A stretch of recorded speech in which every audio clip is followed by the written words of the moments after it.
Okay, this is Mizz Saigon, and I'm here with bloggingOut.com, and I have Dr. Michio Kaku here. And I just want to ask you a couple of questions about the chips that you guys are talking about.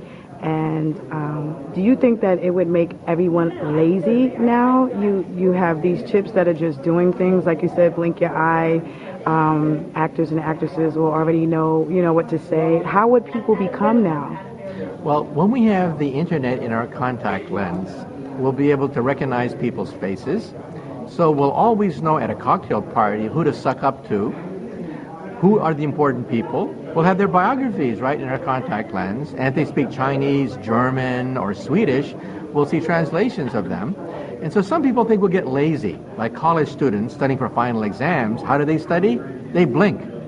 And how do actors and actresses memorize their lines? They blink. And how does President Barack Obama memorize his speech? By blinking. Will we get lazy?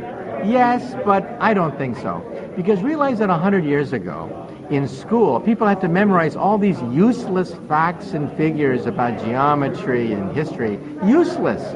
We have to memorize them all. In the future, you'll blink and have access to all that information. So when the pocket calculator came out, some educators said students are going to get lazy.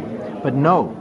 We emphasize concepts, principles, rather than the busy work of pushing buttons on a final exam. So now it's knowledge, analysis, what you do with information, rather than punching keys that we test in our final exams.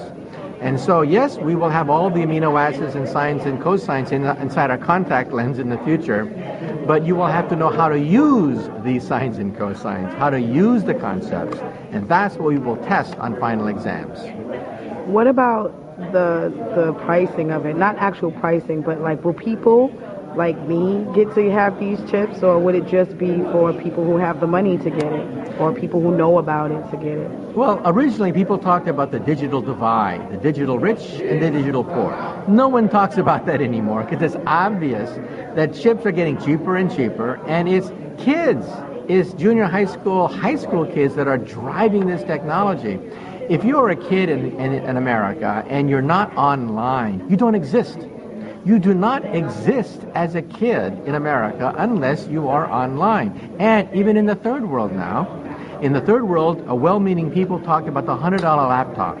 We have to give poor people the $100 laptop. Market forces are going to create the $100 laptop. For $600, you can get an iPad today, more powerful than any of the $100 laptops people talked about 10 years ago.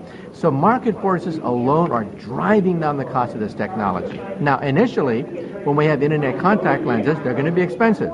But computer power doubles every 18 months.